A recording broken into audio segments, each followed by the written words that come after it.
I'm Jared Carpenter, and this is Future Signal. On this episode, I'm super excited to have on Kate Porter, and we're going to talk about how to get hired in 2025. You could even say using social media or professional networks like LinkedIn. I know LinkedIn may not be the coolest thing in the world, but I'm a huge proponent of it. Kate is as well. So Kate, thank you for hopping on Future Signal. How are you? Good. Thank you for having me. It's exciting to have you on. I'm not going to say the town that we both live in, but we kind of found each other on LinkedIn, and then we both realized that we have a similar professional history. We both have worked in the same industry, doing some of the similar things in that industry, and then when we connected, we were like, wow, we're actually in the same town. So it's a small world. I'm not going to call it the town, so we keep quasi privacy here on the internet, but it's great to have you on. And as I said briefly there in the intro, we're going to focus on how to get hired in 2025. And the reason why you're on, and you're not someone who works in HR, normally on a podcast like this, it would be someone who's in HR who's going to tell you, this is what we're looking for. These are the things. This is from someone who's gone through, I don't want to say the trenches, but that's the most salient visual in my head, to now be employed. We're in 2025. Can you kind of, I don't know how you want to introduce yourself, because you're kind of, for me, I don't know how you want to introduce yourself, but basically talk to us about being unemployed and then kind of the slow journey to getting employed, and then we're going to dive into that entire journey. Sure. Awesome. Yeah. So being unemployed this year was quite a journey. I was unemployed from a large company in, like March, April, and I was confident that I would find a new job pretty quickly. And I guess that confidence got dwindled down a little bit as the months started to roll by. And I realized that, this market, despite it not being, reported on really, there's definitely a white collar recession that's kind of like, rumbling, underneath all the market headlines. So, I realized that not only was I out of a job for an extended period of time, but so many people I knew were out of jobs as well. So it was pretty crazy to see that it was, similar to, 2008, 2007 when the recession hit. So it was, it was quite sobering. So I knew I had to kind of up my game and try really different things in order to find a job. One of the things I want to call out is you and I met up, I want to say, we met at a local coffee shop because we're like, this is crazy. We're both coming from, I'm going to call it the industry if it's okay, crypto, Web3, digital assets. And we both have done work in media, social media, marketing, publicity. And we met up, I want to say May is in and That around. sounds right. So yeah, Yep. So the Kate I saw then was a Kate who was like, oh yeah, I've been out. I got my severance. Life's good. Fun employment, as they say, being fun employed. And then I would say quickly in the summer of this past year, so 2024, it was like, holy shit, I'm still unemployed. What is going on? I'm a super employable person, so let me try to like wrap my brain around what's going on. And I was looking down at my phone, pulling up a couple things. I saw this the other day. It's from Morning Brew, which is a very popular newsletter, hundreds of thousands of people, and this was on Instagram. It said nearly 150,000 tech employees lost their jobs in 2024. So when you talk about the white collar kind of like, things are happening to white collar, 150,000, if you think about that, that's 150,000 different households that were likely impacted. And this is nearly, I think this is actually could be more.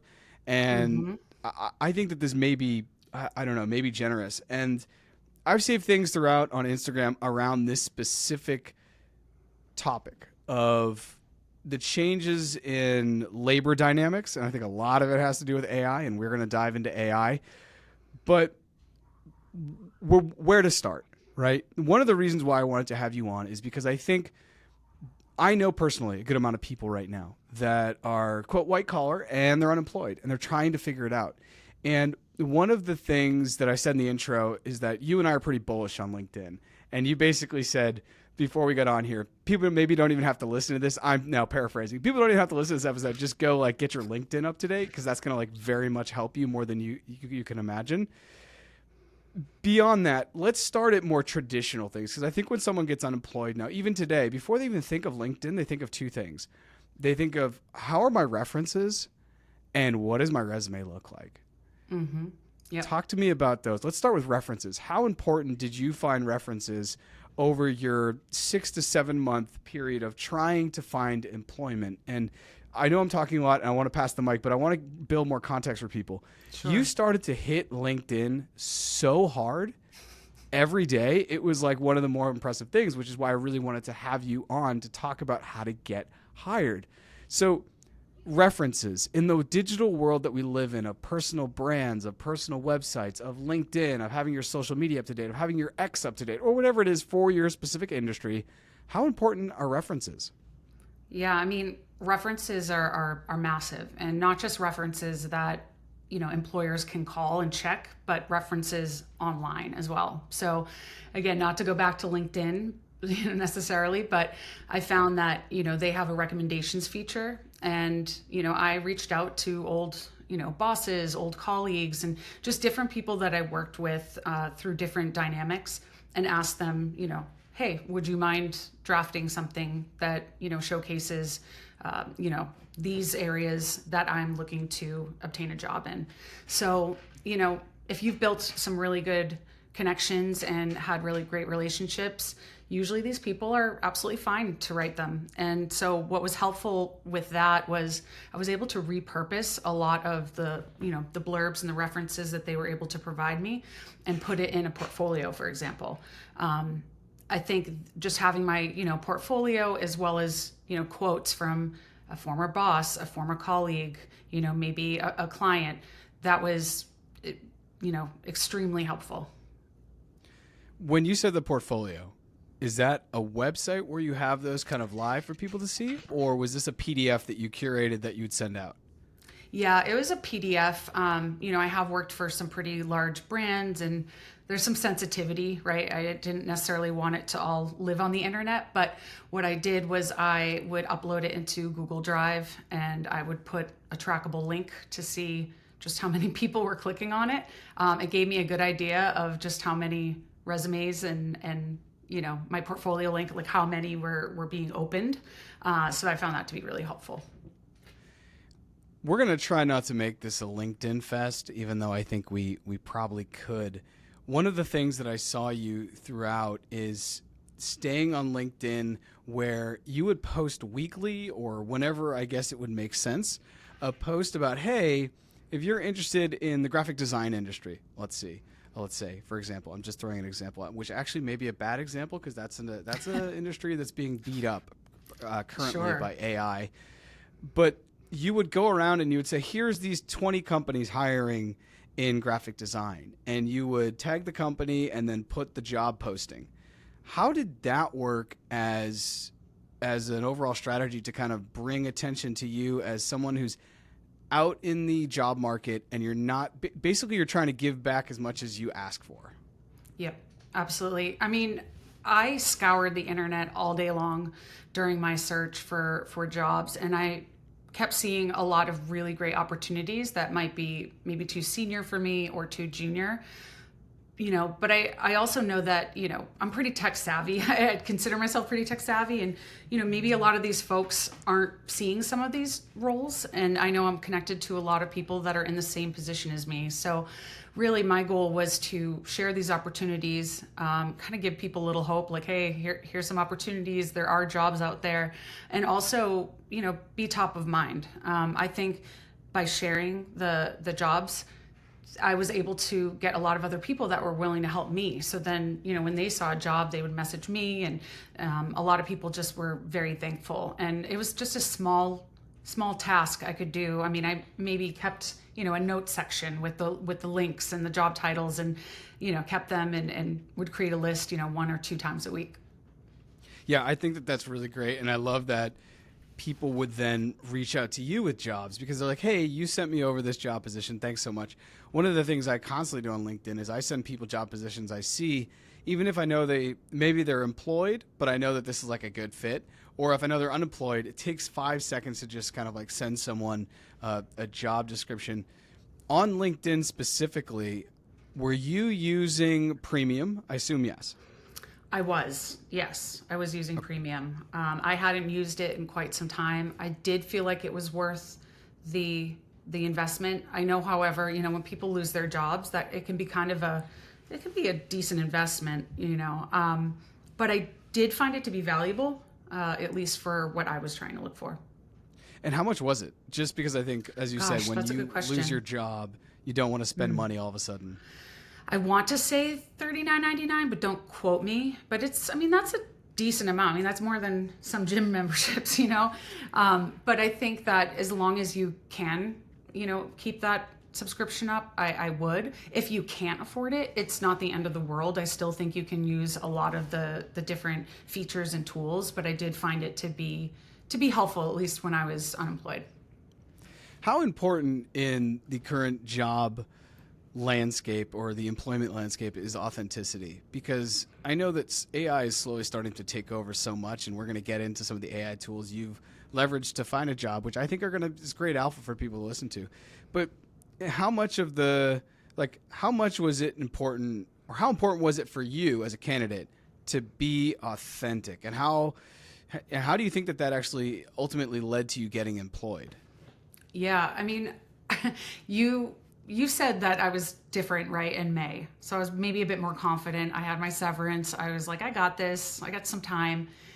I think it was do or die time as the time went on. And, I think I just started to realize that I had to maybe think outside of the box and be a little bit more true to myself, even if it was a little risky to be authentic, or it felt like it was risky. When you think of LinkedIn, you don't really think about, posting about your personal life or, being particularly funny.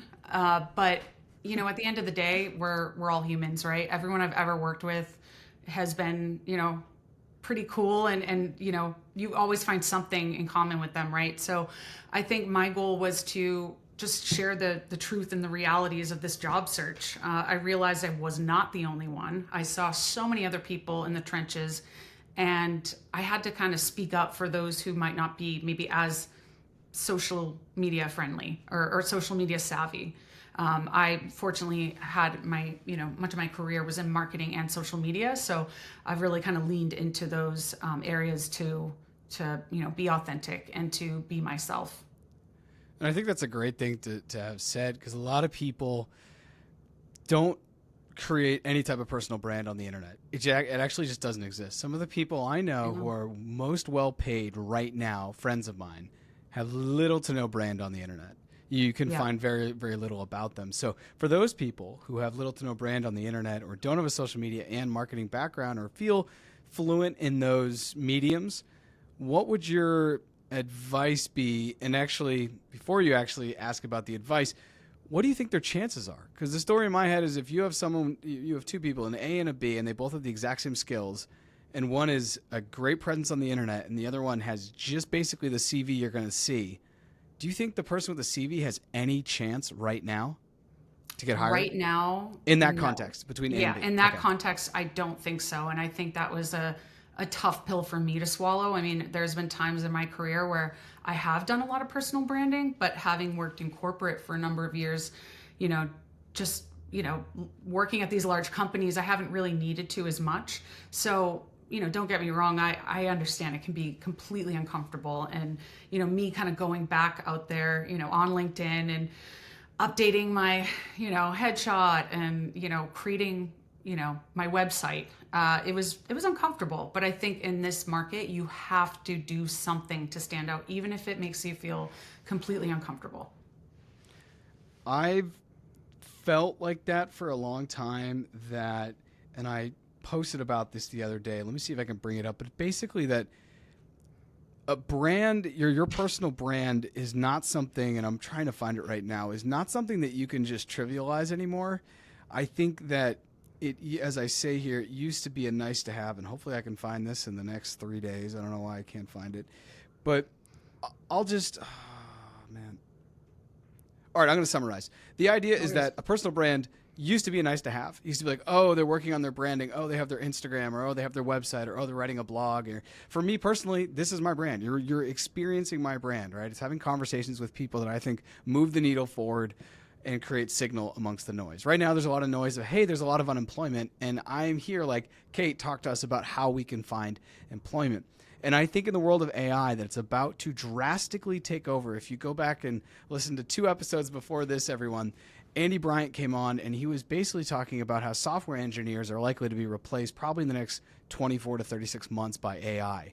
And in that world, where let's say you have 100,000 software engineers, these are people that have zero brand on the internet.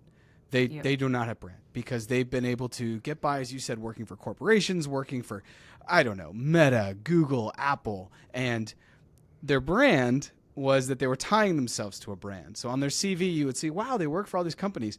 When those companies no longer need human beings, the one thing I've said that is always going to hold is brand. It's the one thing I think is going to really start to stick out over the next, honestly, I think 24 to 36 months.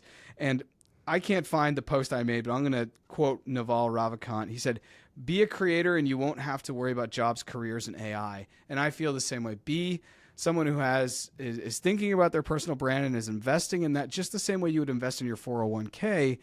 And I think that when you do come to moments of unemployment, or even if you're looking for funding for a startup, you may find it easier because people can figure out what you're about on the internet. So, okay, you've said between A and B, A has no chance. B will be the brand.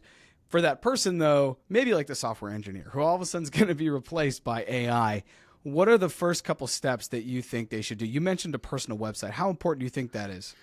I mean, I think it depends really what your background is. I think it cannot hurt to have one, period. I think having that branding out there and just having something even other than LinkedIn, especially if you're maybe not as, LinkedIn centric, having another area to kind of drive people to is super important. And, I can probably get into some of the tools that I've used in the past, but it's pretty easy these days now, to create a website. There's a ton of free creators. You can make one-page websites.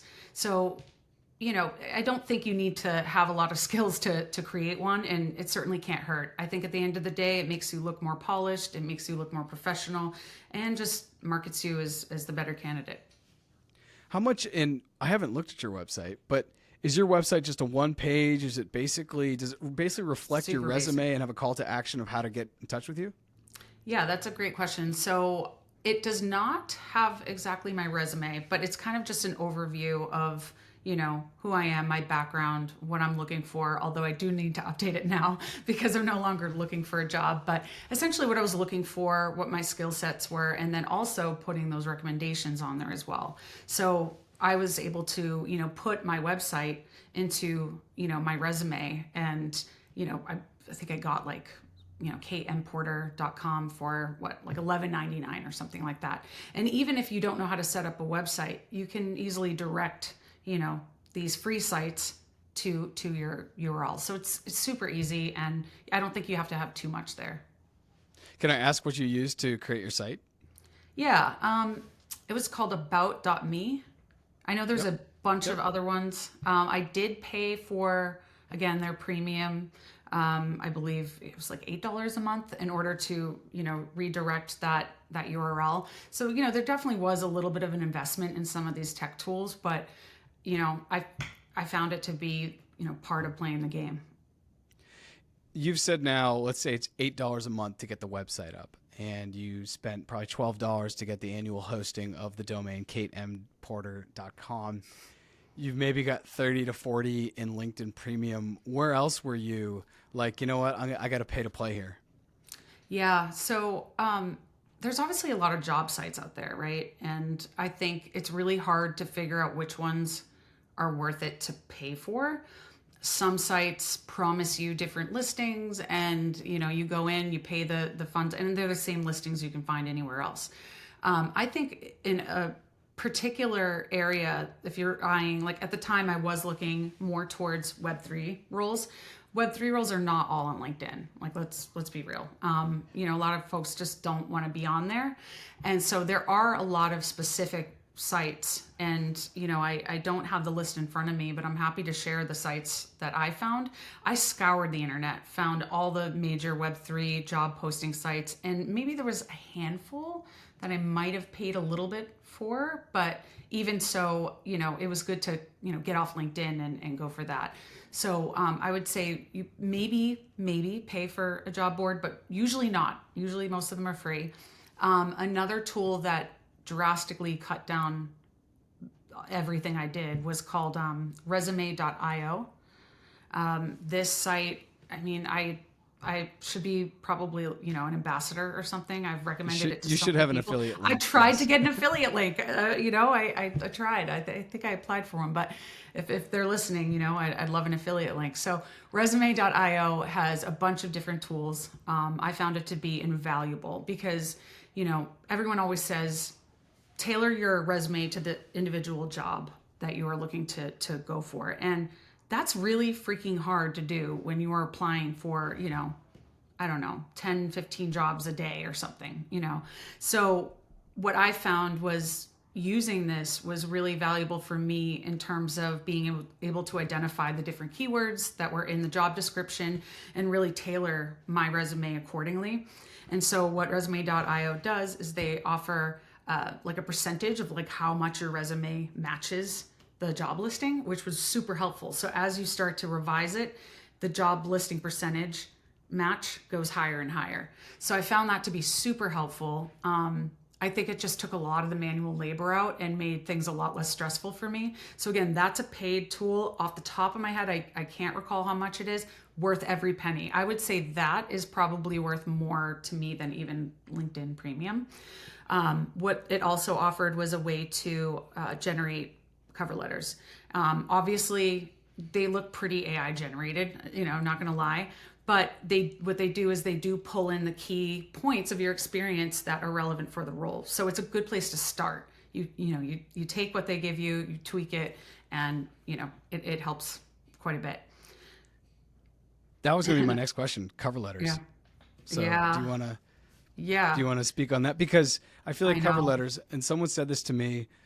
I did the Peace Corps and 2 places, but when I left Guatemala, I wasn't sure what I was going to do. I ended up basically coming back to the United States and being like, nah, this is not for me. Let me go back. And I did another year in Colombia. But I remember leaving in 2012, sitting on a beach in El Salvador, just finished Peace Corps, had the whole world ahead of me. I was like 25 years old.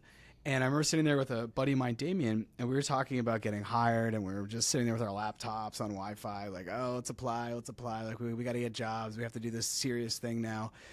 And he was like, CV cover letters are super.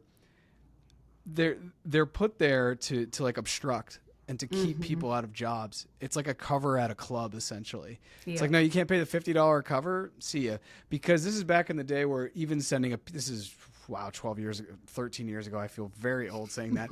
But he was like, and we were reading some articles on it online because we were like trying to figure out how to get hired. I had no idea how to do that. And it was like back in the day, most people would have copies of their resume, physical copies of their resume. So you'd walk around and you'd, go to here's my resume, sir, ma'am, please hire me. And he was just saying that we read this article about how cover letters are actually, Damien either read the article and said this or we read the article, but he was basically saying that cover letters are actually something that they just put out there to keep people from applying to jobs. Because it's one more thing you have to print out, which implies you have a printer, which implies you have ink for your printer, which implies your printer works, which implies you probably have a certain economic standard to be able to have a printer. Not every household has a printer, and all of these things. And then you have to create a new one, which is having time, print it out, and make sure it's appropriate. So I've always been very interested about cover letters, and I really wanted to ask you. I know this is like super nerd employment stuff. No, absolutely. Yeah, I mean, I'm torn. I personally don't like them or prefer them, but there's a lot of companies that are still pretty old school. Some places do not require it, and when that's the case, it's been pretty amazing to see, right? It really depends on the hiring manager, right? Some of them really want a cover letter and some of them don't. And so I just err on the side of caution, and if that's going to help me get the job, I'll do a cover letter. Obviously I will tweak and maybe revise. I mean, some you can kind of use for each one. I mean, cover letters are tricky, right? Because if you spend too much time, I had a friend that, just started job searching, and she's like, I just spent an hour on my cover letter. And I was like, why did you do that?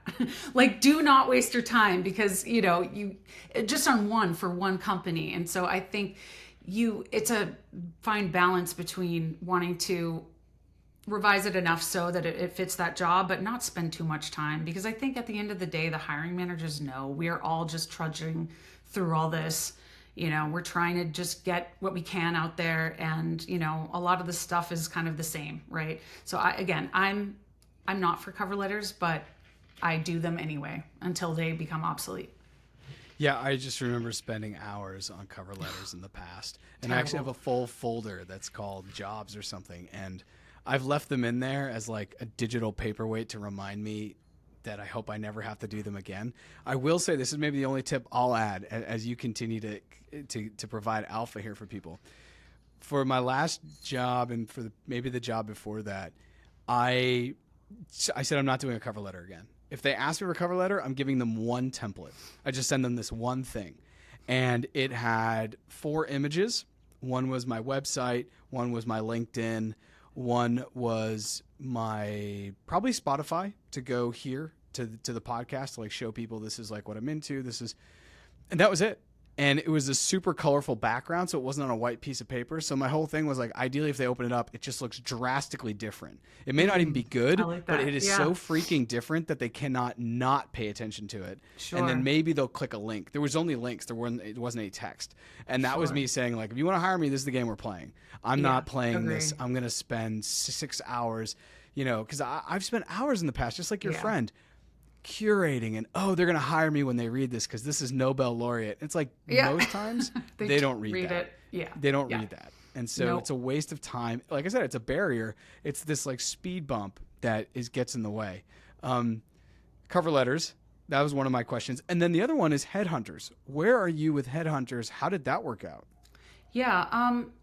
I think it's always good to reach out to headhunters. I mean, if you've got one more person in your camp that knows about your skills and knows of jobs that might not necessarily be online yet, that was super helpful. So there were quite a few roles that were not posted online, and headhunters would kind of present them to me. So definitely reach out to headhunters. I mean, you can look obviously on LinkedIn for different ones within different industries. However, there are a lot of headhunters who, might be outsourced to other countries, and they're all about the numbers game. So they kind of just send all these, emails. So you got to be careful of the ones that are maybe more, I don't know, maybe less professional maybe and less legit. Also, something to look out for is there are fake headhunters and recruiters all online that are looking to scam people. And I had a couple realistic looking messages come through. And if I hadn't dug deeper, I would have absolutely thought it was real. So you got to be really careful about that. That's like a new thing that 6 years ago, I didn't worry about. I didn't experience. On the previous episode, I had on Addie Lamar, and she's a cybersecurity expert, and we were just talking about cybersecurity scams, phishing scams, all types of things, spoofing calls. You and I are in crypto or Web3 or we're around it, and there's just so many different ways. If you are not on your P's and Q's on the internet, you can get taken advantage of. So what are those scams like? How did they play out? Yeah. And I want to give you an example because I've seen multiple people who have been going for, I want to say software, or they're basically Web3 coders, and they're going to get hired to write some smart contracts in Rust or in now, what's Ethereum's code? I can't even remember it now because I'm so lost in the Bitcoin rabbit hole. I know. It's not Rust. It's anyway. Yeah. They're hired to write code for the Bitcoin for the Ethereum blockchain for smart contracts, and this will come to both of us by the end of the episode, I promise. And they're sent over something, and I guess this doesn't have to be a coder, but I've seen a lot of coders, and they're like, "Can you click on this in GitHub and go into it?" But all the links are malicious. Yep. Is that something you ran into, or what was the scam? Yeah, actually, so I received a message, and what was interesting is it was kind of generic. It was like talking about an opportunity. I think it was a fake recruiter at Deloitte, and they were like, "Hey, in order to view the job description, here's a link. It also has job description. It has what else? Like compensation. Just all sorts of things. Yeah, different documents. So it sent me over to another link, and I remember it actually looked like it was like a LinkedIn like file sharing site, and then from there, when you tried to click on the different documents, it would try to log into your Google. It was like a fake Google login. It wasn't legit. So they were trying to get my Google credentials, which would be absolutely catastrophic for me since everything is tied to that. So I think the way that I looked at it is, obviously I looked at the website. I noticed that the URL was not legit. I looked at the profile. They had like two connections. The profile had barely an experience. It looked fake. But I've also heard of other people who have gone through an interview process, been offered a job only to find out it was fake. I mean, I don't know what the end goal of that is. Maybe it's to get your social, your this. I'm not sure, but that's terrifying to me, and also very deflating, right? Super deflating. In fact, this is something that I don't know if you posted about it, but other people have posted about it. That, and I've seen too, like on Instagram. When I say on Instagram, I mean like through CNBC or through Newsweek or through Morning Brew. Someone who's looking at it from a journalistic standpoint. That there's fake jobs. Did you run into this? And Yeah, why? definitely. I think that they are trying to mine for info. There was probably one that I fell for, and I regretted it as soon as I sent it. I said, "Damn it!" Now they have my resume. They have my name. They have every place I've worked for. They have more information. All they got to do is dig deeper, and they'll have the whole story. So I quickly reported them. But what was interesting was after that, I don't know if it's related, but after that, I started to get a lot more strange, spammy con artist texts. I'm pretty certain it came from that. Yeah.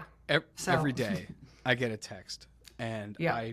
When I get them, I don't even open them. Per Addy Lamar also said, don't open these texts, just delete them. Yeah. Sometimes I open them because I'm like, oh, this is kind of interesting. I'm looking now.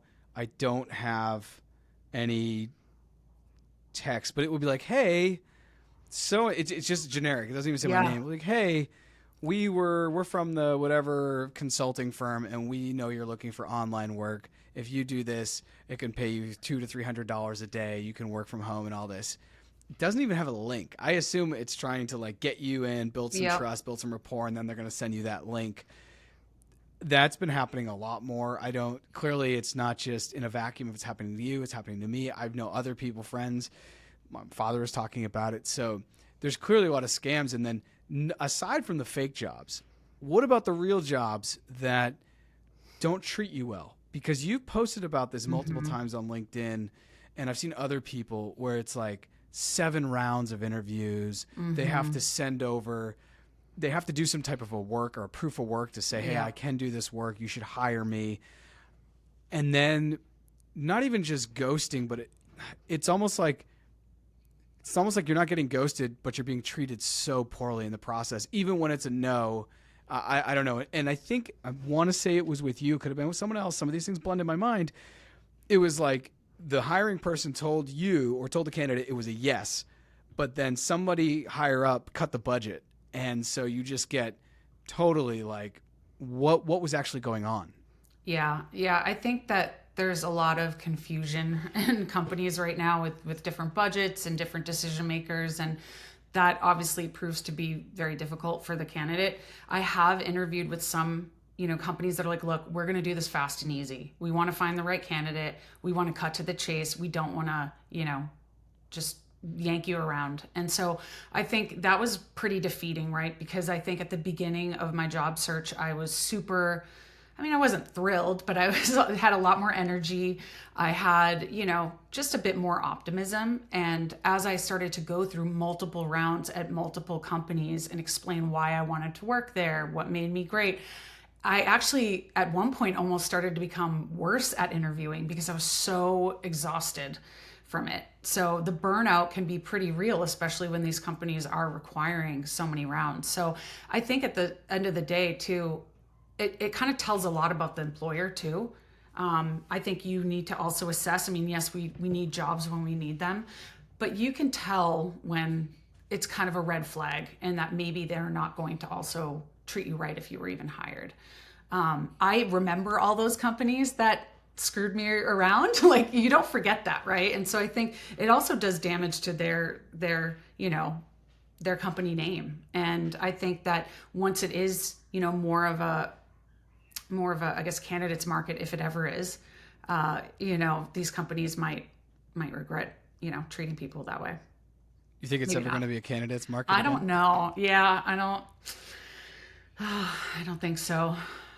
With AI, I really doubt it. Yeah. And with people, I heard, I've been hearing for years. One of the things about my professional trajectory is I've never worked in an office. I've never ever Lucky once, you. and yeah, never once. And I'm kind of, I think I'm better for it, but I'm also worse off for it. I don't understand a lot of the things that go on at the office. And what I wanted to say was I was watching something last night on a reel on Instagram, and it was someone who was basically poo-pooing work from home. They were saying it's a scam because what it's doing, the whole idea was this huge thing to allow corporations to say, well, if Kate and Jared are at home and they're providing us this value and we pay them this amount, what's to stop us from just hiring people from Mumbai to do their job, and we can pay them a tenth, that we don't have to pay them benefits, no 401k, completely different time off because they're basically just 1099s at that point. So the entire employment, hired the company to employee relationships completely shifted. I think that that's bullshit. And I know tons of companies that are working hybrid or remote. Where do you, like, in your search, were you looking for an IRL position, a hybrid, or a remote? And did you have a different experience in the hiring process because of that? Yeah, I was looking for remote for sure. I tend to just work better in remote settings. I realized that over the pandemic, I'm much more productive. I think it just takes a lot less out of me. Additionally, I have goals that I, want to travel and do that. So I knew that was really what I wanted. But as I'm seeing all of these back to work mandates, most of the jobs I've seen are definitely now more hybrid and in person, which was a little bit deflating. I think I was, willing to consider a hybrid role if the opportunity was right, but I ultimately would not have chosen that route. But it did seem like there's a huge shift. And, I don't want to make any assumptions, but from what I'm hearing, there's a huge shift because of, tax benefits for these companies. They get incentives. So, for example, if you have a giant office in Boston, the city of Boston will, from what I heard, don't quote me, but from what I've heard, they give benefits because at the end of the day, these companies are bringing in people that help stimulate the economy. So while these companies are saying, oh, it's it helps with connection and communication and all of that. I mean, it's kind of a cover for more financially driven reasons. I completely agree. From whatever anything I've heard ever has to do with the tax incentives, because they'll get tax breaks because, like you said, when you take 300 people out of a building in the seaport, for example, that Starbucks is going to suffer. That actually T-line, less people may use it. There's all these ancillary things that are tough to see maybe until you, and I think the pandemic actually showed us that. The other thing is the leases. They're paying $70,000 to have 10,000 square feet of cubicles when they don't have to do that month over month because people can just work from home. And they can still look like a great company because they buy everyone a laptop every year. That's way less than $70,000 a month over 12 months. So I'm just interested, and I wanted to ask you because for me, should I be unemployed again and be on the job market, like excited to work for a new company? I tell people all the time I would rather probably be unemployed than have to be in office because A, it's something I've never done, and B, it would really limit me personally. I like to travel, and I essentially like to run away from the winter. So that's something that's super important. Yeah, I mean, I think you picked the right area of, work too. I mean, Web3, they're much more remote friendly than maybe some of the corporations that I've worked at. So that's kind of partially why I actually initially wanted to go down that route. I just really liked the fact that, they're willing to hire people around the world, right? And you can have that remote flexibility. So it's super important to me. And fortunately, in my role that I have now, it is fully remote. Thank goodness. Like, thank goodness. I don't know what I would do if I had to get back in that office again. Well, that's a blessing. You had mentioned earlier, and we were talking a little bit about some of the tools that you need. AI is everywhere, in my opinion. For some people, maybe it isn't everywhere, but for me, it's everywhere. And there's tools that I use every day, including some of the tools I'll use to edit this podcast and create clips. It's using AI.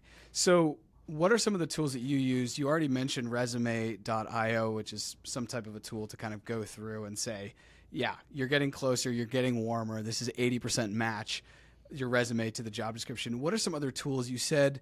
I believe you used, and this is absolutely crazy how you did this. You were using NoteBookLM? Yes. So I used NoteBookLM for a highly technical role that I was going for within Web3. I was pretty certain I was going to get the job. I was told I was going to get the job pretty much, but what I wanted to do is I wanted to be completely prepared. And it was an area that I was less familiar with. In terms of just the overall technical jargon and just kind of how it worked. So, when I found out about the Notebook LM, I wanted to take it for a test drive. So, you can use this tool to feed it information. So it can be documents, I think images maybe. It can be, white papers, reports, websites, and so forth. So what I did was I inputted, the website of the company. I inputted a recent, I guess it was kind of more like a mission statement type of white paper of what they were looking to do.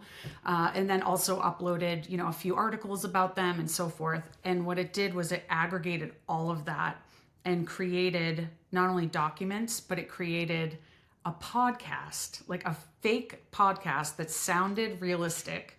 It had a man and a woman that were talking back and forth, and they really broke everything down in a way that was super easy to understand.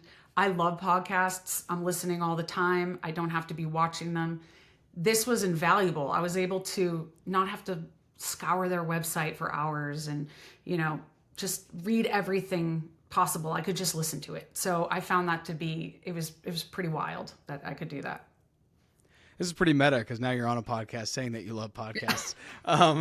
Yeah. So the wanting to work in crypto and wanting to work in Web3, I totally understand. That's where I work. And I also want to shout out for anyone listening who's in crypto. The language for Ethereum is Solidity. I was going to say Salinity. It's not Solidity. You and I know that. It just didn't come to us. Thinking about that Notebook LM, I just want to share something personal. I'm fairly convinced that podcasts are going to be replaced in the next 12 to 16 months because you're not going to need Joe Rogan to sit and interview Kanye West for 3.5 hours. Like he's still going to actually do this. Joe Rogan's maybe the worst example, but like, for example, this podcast, I want to get to a point where it's all AI. And I have to do that to stay ahead because this idea of us sitting down and having this conversation when we could put our ideas in, you sent me over a brief outline of, hey, what if we were talking about these things about getting hired? And I could add in some notes, also probably created by AI, but influenced by me. I'm telling the AI, giving the prompts. Yep. We'll take that. We'll put it in. It will take both of our faces. And it may even have some type of a video dynamic where we're sitting on couches. Freaky. We won't move too much. We won't move too much, but we'd be like, oh man, should I wear better sneakers? Yeah, dude, change. You're like, oh, you know what? I want to change this. I want a different necklace. Change, That for me is the future of podcasting. So the fact that you were able to say, hey, I want to go for this more technical job. Let me put all that information into Notebook LM, and it's going to create a podcast about that I can listen to, and that will be easier for me to digest than reading through all these, I think is wonderful. And if you haven't used Notebook LM, it's fascinating. I haven't used it, but I've seen video. I was watching this long video about it, and the podcasts sound perfect. It's like crazy impressive. It's pretty wild. I think the one thing that they joke about though is, someone had put in some information about a very mundane subject, and they were the fake hosts were very excited. They're like, I can't believe that. Oh, can you believe, and so there is some level of, okay, I don't think you're that excited about like pencil sharpeners, But who knows? Yeah, you Who never knows? know. I mean, You they never were want to very yuck excited. anyone. What is it? Yuck anyone's yum. Yeah. I mean, yeah, for pencil sharpener enthusiasts, I think that the energy was there. But there is some level of authenticity that, comes out when you're a real human. But I thought that at least for the purposes of what I was looking to do, I had such good information and it was more technical. And this podcast functionality was able to, explain it in like layman's terms, which was super helpful for me. Super helpful. I'm going to try to remember some of the tools we've talked about. We've talked about about.me if you're looking to get a website. And if you're watching this, you can go to futuresignal.xyz. I created that website with Squarespace. I've been using Squarespace since around 2017. You can also go to my personal website and see what that looks like. Bogota Bitcoin is a domain, or my name, JarrettCarpenter.com. They go to the same place. Those are both with Squarespace. You've talked about me. I just want to shout out Squarespace. I think it's a phenomenal product. Oh, I love Squarespace. Squarespace is great. Resume.io. That's another good one. Mm-hmm. You're now saying NoteBookLM if you just want to dump stuff in there and it will create a podcast. If maybe you want to be you literally want to go on a jog or a workout or do your laundry or do your dishes while learning about and getting ready for an interview. What else? I know you have more stuff. Okay, I have another secret to share. I'm looking right now in my email to make sure I get it right. And this, I actually do have an affiliate link, so maybe I'll share that with you. That will be in the episode's description. So, this is pretty funny, but I am actually a photographer on the side. I do it for fun. I take people's headshots. I do family photos, all of that fun stuff. So I make some money occasionally by doing headshots. So for me to share this secret is pretty hypocritical, but I don't like being in front of the camera at all. Let's do it. I don't like being in front of the camera, but there was this tool that I did see an ad for, and I tried it, and I was floored. It's called Insta Headshots. Okay. You upload, 8 to 10 photos of yourself. It comes out with 40 different professional, realistic looking headshots where you look sharp. You have different clothes on in each one. You're folding your hand. And it looks like you. It's not like in the uncanny valley. Do you know what the uncanny valley is? No. I think that's the name of it. If I get this wrong, people will roast me. I don't care. The uncanny valley, this was explained to me a couple years ago. The uncanny valley is that spot where humans are like, is that real? It's like Avatar. Avatar's the best example because they're supposed to be real, but they're not real, but they look so real. Yep. I thought it was going to be. I thought it was going to be. And I was super impressed with the results. One thing I will say, there were some that I looked way too attractive in. I mean, I don't look like that because maybe they took, a glimpse from a good photo of me. And so I was like, wow, I'm looking like Angelina Jolie in there. That's catfishing. So some of them look better than you might look, but I mean, that's not the worst thing, but it does look realistic. And so I was floored because I actually only used the tool more because I was curious. I was like, I could do a headshot. I could take my own headshot, for God's sake. But then when I saw all the options, I was floored. I shared it with, a ton of people, but I promised myself that I wouldn't share this tool until I got a job. I didn't want everyone to know, I was using these spiffy, you don't want everyone else to get the job because of their headshots. That too. I had some great Insta headshots. So I do have an affiliate link for that because that's something I'm now talking about as well. So how much is it to get those 40 pics? I want to say it's like $40 or $50, but that beats having to pay $150, $200 for headshots. And you don't know what you're going to really look like, and you don't have different options. And again, I'm totally taking away business for myself. But for people that are looking for a job, it's one less thing that you have to worry about. That's a great tip. If you actually look at the episode art or the podcast art, and if you go back to the intro you're watching on YouTube or whatever, that was taken by a professional photographer who I hired because I'm like, I need to do something different for Future Signal. I want to be on the podcast image, I guess, or the podcast art. And that was the to do. And I only had really one I only had one outfit. There wasn't like we Yeah. couldn't do like a bunch of outfit changes. So for $50, I will tell you that is a steal. And Yeah. yes, you were undercutting your side hustle hobby, but I got to be honest. I really think when it comes to picture taking, especially, AI is there.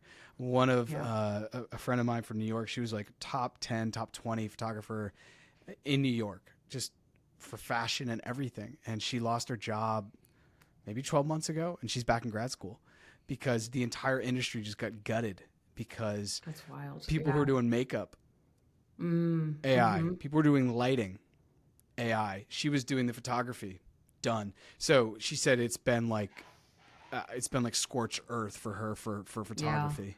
Yeah, and it's hard. I mean, for me, like, I mentioned being authentic, right? And so I still believe there's an area where you want to be authentic and you don't want to have everything just be completely fake and automated.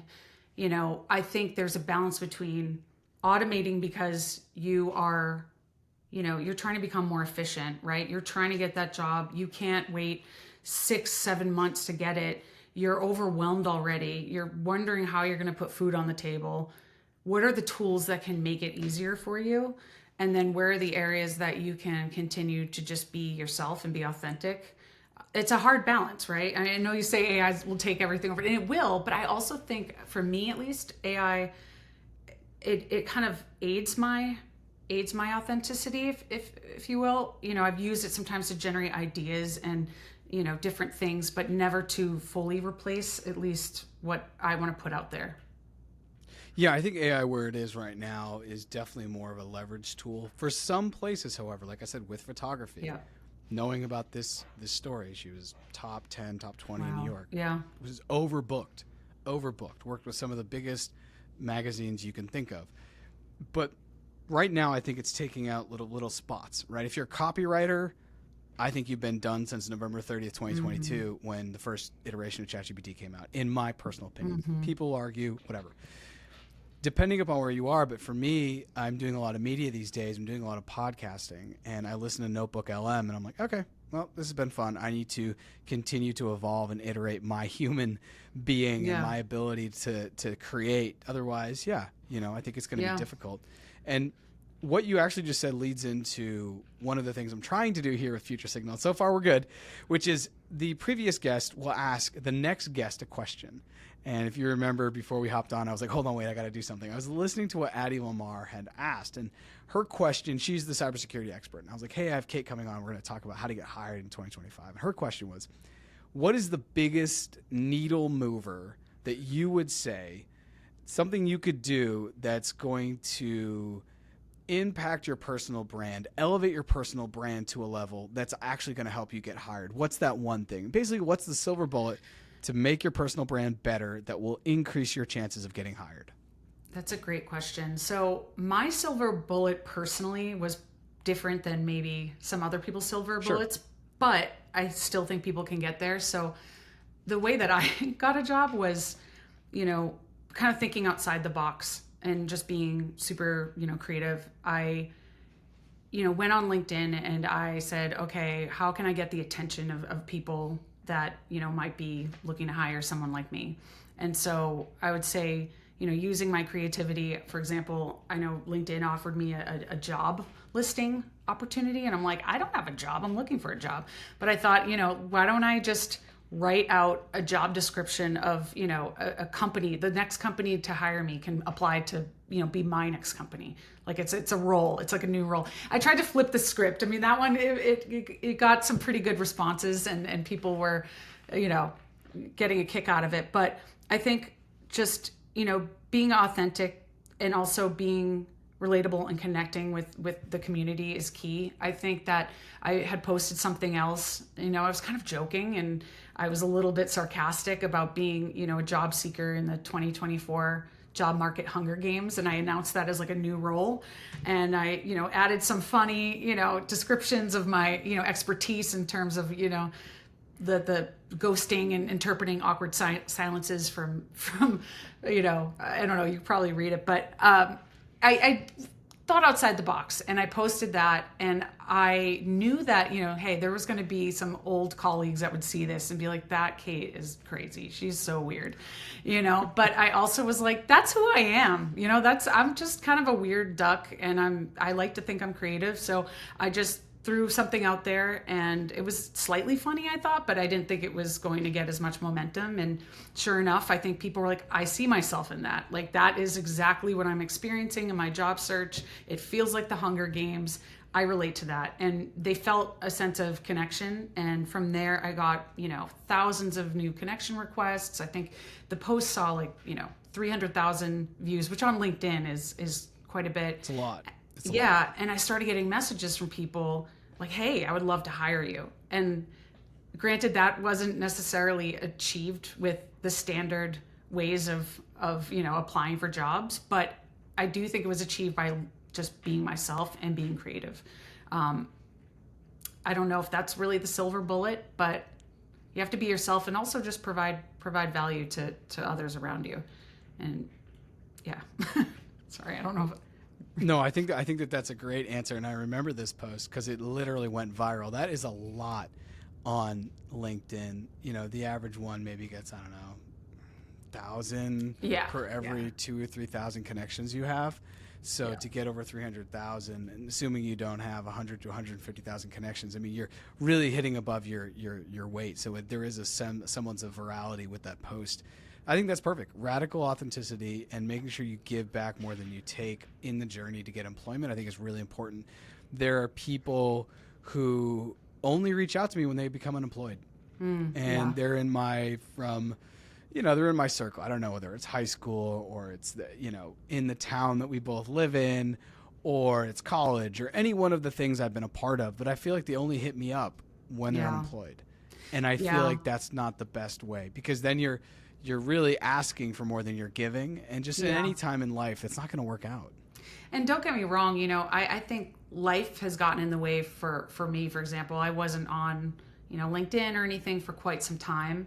And so I felt kind of awkward being back out there, and, I didn't want to take from people and just say, hey, I'm looking for a job, and start messaging everyone and spamming them. So that's kind of where I started to come up with the idea of, okay, how can I add value? How can I share the tools that I'm using? How can I share this journey so that other job seekers can, find some efficient ways to make their, situation better? So, in light of me not being on LinkedIn for quite some time and knowing that I hadn't really maybe kept those connections warm. It's hard when you have a family, when you're overwhelmed with, responsibilities. You don't always have to be connected in that way, but when you do reconnect, make sure it's not taking all the time and not just asking. Because I agree, I have some folks that will just message me and they'll just say, hey, this is what I need, and it's they might not even say hello. When a relationship becomes really transactional, it's kind of like, if you're not going to pay me, you haven't said anything for 4 years, right? So and I have a person who, we've tried not to make this, we have no affiliates for LinkedIn here, everyone. I want everyone to know that, right? And I've tried not to make this to LinkedIn folks, but I do think LinkedIn's a super powerful tool. I tell everyone today, it's how I have the job. How I have the job I have today, my 9 to 5, is because of my personal brand that I've been curating for quite some time, and LinkedIn. That's it. Those two things. It has nothing probably to do with my degrees on some level, nothing to even to do with the networks of my degrees. It is personal branding and leveraging that platform. So that was a good answer. Love that answer. Now you have the chance to ask the next guest. And because I haven't aligned the next guest, and as I told you, I'm going to be in Costa Rica and I'm trying to figure that out, you can just ask the question to me, because I actually think I'm going to do an episode. I've been waiting to do an episode on Bitcoin for a while. So feel free to ask me a question, and I will make sure I answer it on the next episode about Bitcoin. Okay. Let's see. I'm thinking of all the Bitcoin I lost when I sold it when it was really cheap. That's all I can think of when I hear the word Bitcoin. I would love to understand. So I have a lot of people that come to me, even as someone that invested in crypto earlier on. They're saying, is it too late to invest in it? Is it, I mean, obviously it's hit over 100,000. Is it too late? Is this something that can see longevity in terms of future investments, or has that investment window and that opportunity really kind of, gone by already? I could literally talk about this for 3 days. That's a great question. I will be sure to answer that on the next episode and give you credit for having asked the question. Can you now take the time and share where people can reach out to you and maybe learn more? Because I'm sure someone's going to hear this and be like, oh man, I need to talk to Kate. Yeah, definitely. I want to learn more. We're obviously going to put all the links that you mentioned. We'll put all the different tools in the episode description. But if somebody wants to reach out, we're going to put your LinkedIn, right? We have to use that Yeah. now after all this talk. Your website, and where else should people think about finding you? Yeah. So I am on. Well, actually, what's funny? I'm taking a social media break right now, a little Okay. detox to focus on my Okay. new role and all of that. But I would say, I have been on Twitter as well. I'm on, I would say it's probably LinkedIn and the website are probably the best ways for now. I am on a lot of other channels, but, I think the detox is taking precedent over everything else. But yeah, I don't know if that's a good answer, but yeah, or That's a my great email. answer. I mean, I could give my email as well. You could. I yeah. would say no, because the internet's crawled for emails, Yeah, and it's that's going to true. end up in a thing. So Yeah. I'll put your LinkedIn and Okay. website if that's cool. Cool. Yeah, that's great. Sweet. Well, if you've been listening to this on YouTube, please subscribe. Listen to us on a podcast platform, please subscribe. Go ahead and find us on social media at Future Signal Pod. If you're not in a social media hiatus, check us out there. And Kate, thank you so much for taking the time. And I'm sure in the new year, you and I will meet up at a coffee shop, or, it's definitely, we live very close to one another. We can meet up IRL. Or we could meet up in Colombia. I didn't want to say that I didn't want to say that in case you're a new employer, but you should definitely come down to Colombia, hang out, Hey. work from there for some time. The apartment is set up for 2 remote workers. Perfect. It's ideal. So yeah. All right. Awesome. Thank you so much for having me. I appreciate it.